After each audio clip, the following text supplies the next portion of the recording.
Students, आज हम बात करने वाले हैं हमारा जो रनिंग में चैप्टर चल रहा है आप लोगों का कोल एंड पेट्रोलियम।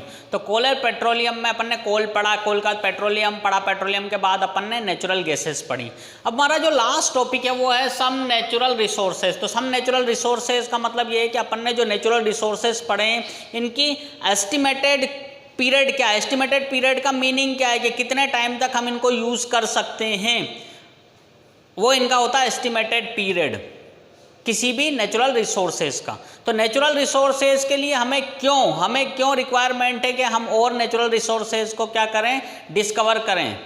तो ये हमें क्यों रिक्वायरमेंट है, इस पर हम लोग आज डिस्कस करने वाले हैं। तो आप देखिए सबसे पहले कि जो हमारे नेचुरल रिसोर्सेज हैं कोल, पेट्रोलियम और नेचुरल गैस, जो हमने पढ़ा है रिसेंटली प्रीवियस लेक्चर्स में, मैंने आपको यही सब चीज़ें पढ़ाई हुई हैं।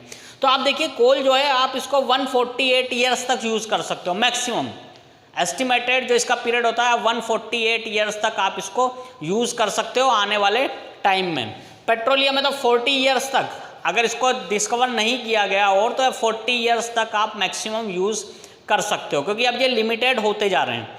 लिमिटेड होते क्यों जा रहे हैं? लिमिटेड इसलिए होते जा रहे हैं कि इनका यूज़ जो है वो बढ़ता जा रहा है, यूज़ काफ़ी ज़्यादा बढ़ रहा है, इनका लगातार बढ़ रहा है। तो यूज़ लगातार बढ़ने की वजह से क्या हो रहा है, इनकी जो पीरियड है एस्टिमेटेड वो क्या होता है, कम होता जा रहा है। तो कोल जो है उसका एस्टिमेटेड पीरियड है 148, पेट्रोलियम में उसका है 40 और नेचुरल गैस है वो 61 ईयर्स। तो ये ईयर्स में ये फिगर्स सारे।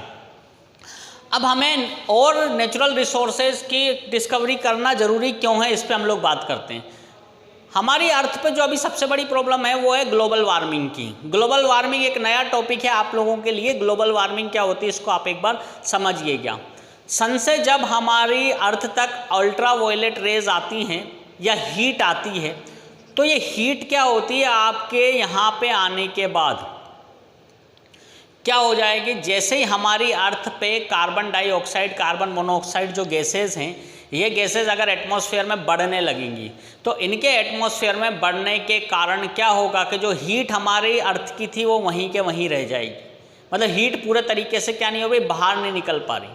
आपको एक एग्जाम्पल से समझाता हूँ। आपने क्या किया होगा कि किसी चीज़ पे, किसी चीज़ का मतलब कोई चीज़ गर्म हो रही है, उसके ऊपर आपने क्या किया, थैली से उसको कवर कर दिया पूरे तरीके से।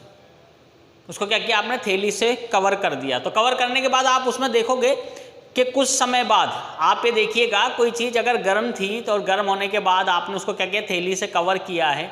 तो कवर करने के बाद आप उस पर देखोगे कि कुछ नमी सी आ जाती है। थोड़ी देर बाद अगर आप उसको हटा के देखोगे तो उसमें कुछ नमी सी या बूंदे बूंदे सी आपको दिखाई देंगी, जिसको अपन ड्रॉप्स कह सकते हैं। तो यही चीज़ किसके साथ हो रही है, यही अर्थ के साथ हो रही है। अर्थ के साथ कैसे हो रही है, अर्थ के साथ ऐसे हो रही है कि जो सन से रेज आती है, ये हमारा सन है, इससे जो रेज आ रही हैं वो अर्थ तक तो पहुंच रही हैं, लेकिन अर्थ के अंदर जो एनवायरनमेंट है, एटमॉस्फेयर है, इस एटमॉस्फेयर में CO2 और CO, कार्बन डाइऑक्साइड और carbon monoxide, CO2 carbon dioxide और CO कार्बन मोनोऑक्साइड, ये गैसेज जो हैं बढ़ रही हैं। अब इनके बढ़ने के कारण क्या है कि यहाँ की जो हीट है ना वो पूरे तरीके से एब्जॉर्ब नहीं हो पा रही है। जैसे आप क्या करते हो, आप भगोनी में पानी गर्म करते हो और पानी गर्म हो रहा है और आपने ऊपर से क्या कर दिया, आपने ऊपर से ढक्कन रख दिया उस पर। तो कुछ देर बाद आप देखोगे कि वो जो ढक्कन आपने हटाया तो उस पर क्या है, ड्रॉप्स आ जाती है, स्मॉल ड्रॉप्स आ जाती हैं। देखा होगा आपने, भाप की वजह से स्मॉल ड्रॉप्स उसमें आ रही हैं। तो ये यही कंडीशन किसके साथ हो रही है, यही कंडीशन हो रही है हमारी अर्थ के साथ। अर्थ पे क्या है, हीट तो आ रही है सन की, लेकिन जो गैसेज हैं कार्बन डाइऑक्साइड, कार्बन मोनोऑक्साइड, ये इसको क्या करें, बाहर नहीं निकलने दे रही, एब्जॉर्ब नहीं करने दे रही पूरे तरीके से। तो इस वजह से क्या हो रहा है, इस वजह से हमारी अर्थ का टेम्परेचर जो है लगातार इंक्रीज होता जा रहा है। आप लोग देखिएगा हमेशा क्या होता है, जो गर्मियों का सीज़न होता है ना, उसमें टेम्परेचर हर साल इंक्रीज ही हो रहा है। 45 डिग्री, 46 डिग्री, 47, 48, 49, इस तरीके से, मतलब हर ईयर में आप देखोगे लगातार। तो ये किस वजह से, ग्लोबल वार्मिंग की वजह से। अब जो ग्लोबल वार्मिंग है उसका हमें नुकसान क्या है, जो ग्लोबल वार्मिंग है उसकी वजह से हमें नए फॉसल फ्यूल्स क्या करने पड़ेंगे, डिस्कवर करने पड़ेंगे, क्योंकि टेम्परेचर बढ़ रहा है। तो टेम्परेचर बढ़ने के साथ साथ क्या है, ये भी चीज़ें अफेक्टेड हो रही हैं। और इसका लॉस क्या है, अब इसका लॉस आप समझिएगा कि जो ग्लोबल वार्मिंग है उसके लॉस क्या क्या हो रहे हैं।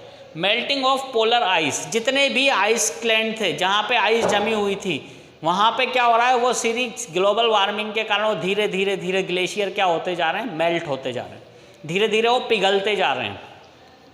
दूसरा राइज इन सी लेवल, अब जब ये पिघलेंगे तो सी लेवल को बढ़ा देते हैं, समुद्र का जो लेवल है उसको बढ़ा देते हैं, क्योंकि अगर ग्लेशियर पिघलेगा तो ग्लेशियर पिघल के कहाँ जाएगा, नदी में जाएगा, और नदी से कहाँ जा रहा है, वो समुद्र में जा रहा है, तो लेवल किसका बढ़ रहा है, सी लेवल बढ़ रहा है। तो ग्लोबल वार्मिंग जो है वो हमारे नेचुरल रिसोर्सेज को भी इस तरीके से अफेक्टेड करती है। तो ये हमारा था चैप्टर कोल एंड पेट्रोलियम, उसका जो लास्ट टॉपिक था वो हमने आज डिस्कस किया है।